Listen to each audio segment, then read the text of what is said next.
Olá, turma, tudo bem? Como vocês estão? Pensando na aula de hoje, né, eu aproveitei o tema do dia 5 de junho, que é o Dia Mundial do Meio Ambiente. Da onde vem isso?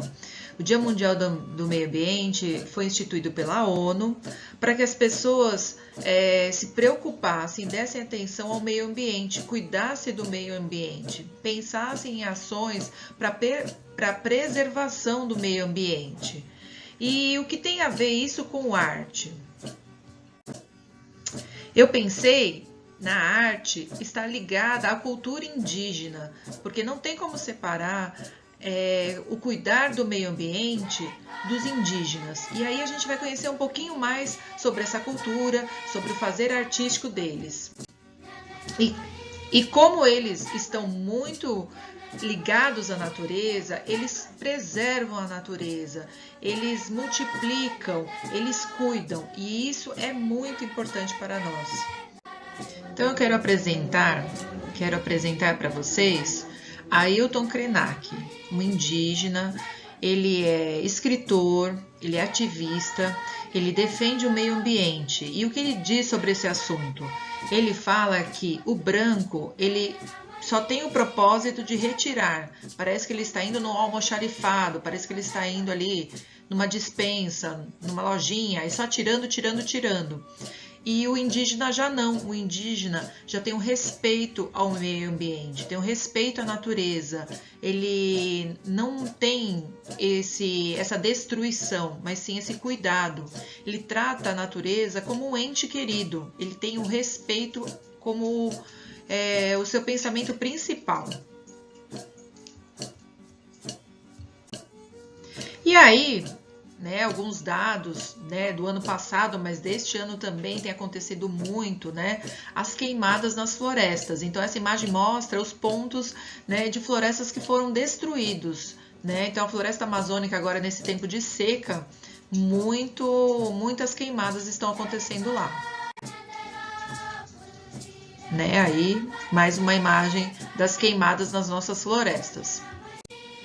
E isso aqui, essas florestas, vocês podem pensar assim, nossa, mas a floresta está muito longe, não tem nada a ver com a gente está aqui na cidade. Então, no ano passado, aconteceu que as foligens dessas queimadas vieram parar em São Paulo. E a gente teve imagens, que anoiteceu aqui na cidade. Olha só o que aconteceu aqui na nossa cidade.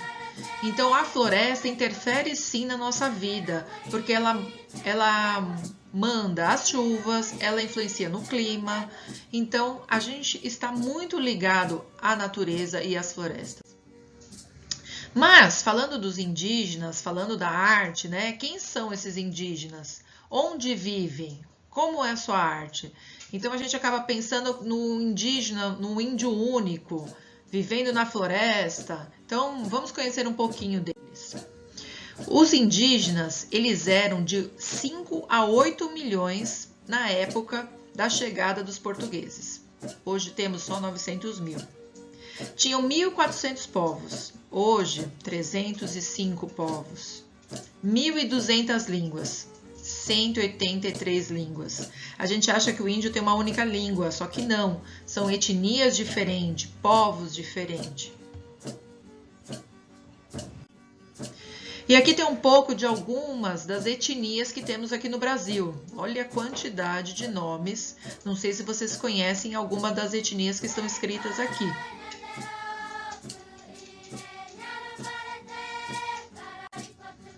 E aonde os indígenas estão no Brasil? Muitas vezes a gente tem a ilusão de achar que os indígenas estão apenas aqui, ó, só na floresta. Só que não, nós temos indígenas no litoral todo do Brasil, e em outras regiões também. Então temos indígenas em várias regiões do Brasil. Como é que é isso?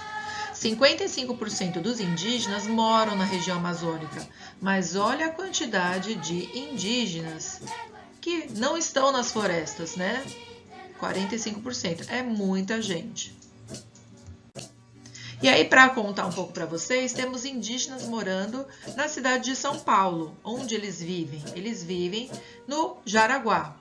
E como é a vida deles, né? É uma vida urbana, então eles não estão vivendo da caça, da pesca, como vocês imaginam, mas eles trabalham, né, como nós.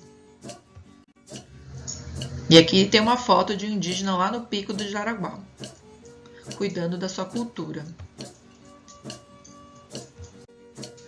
E aí, falar um pouquinho da diversidade da cultura, da diversidade artística desses povos brasileiros.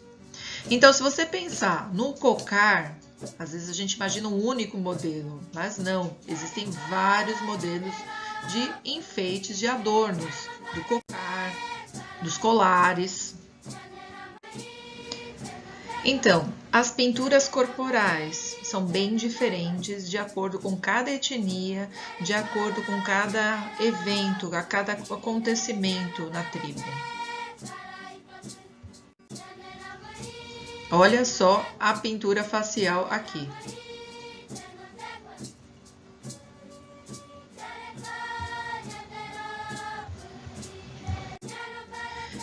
E o nu?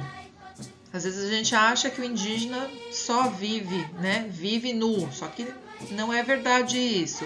Depende da etnia, depende da localização, tem a sua vestimenta, suas características. E as moradias, né?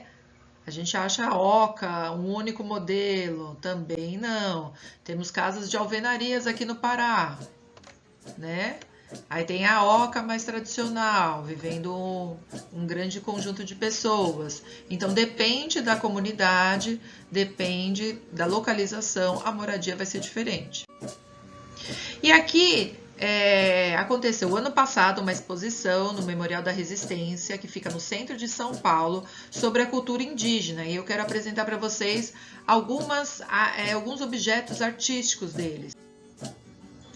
Temos animais esculpidos em madeira e feitos em cerâmica.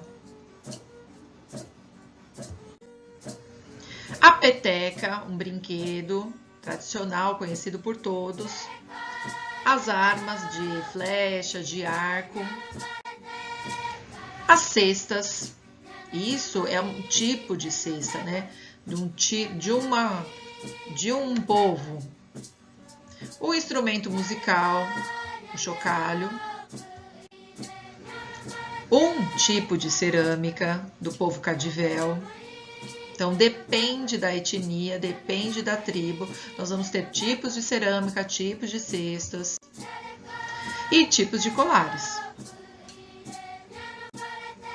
Temos também artistas, pintores indígenas, que a gente vai conhecer um pouquinho na próxima semana. E o ano passado também aconteceu uma exposição no Banco do Brasil que tratou-se de redes, né? Das redes indígenas, dos artistas que retratam as redes. Foi bem interessante também. E aqui a gente também tem a rede e outros objetos indígenas. E dá as referências da pesquisa. Então, vocês vão lá, seguir no Classroom e ver as atividades propostas, tá bom? Boa semana a todos. Beijos!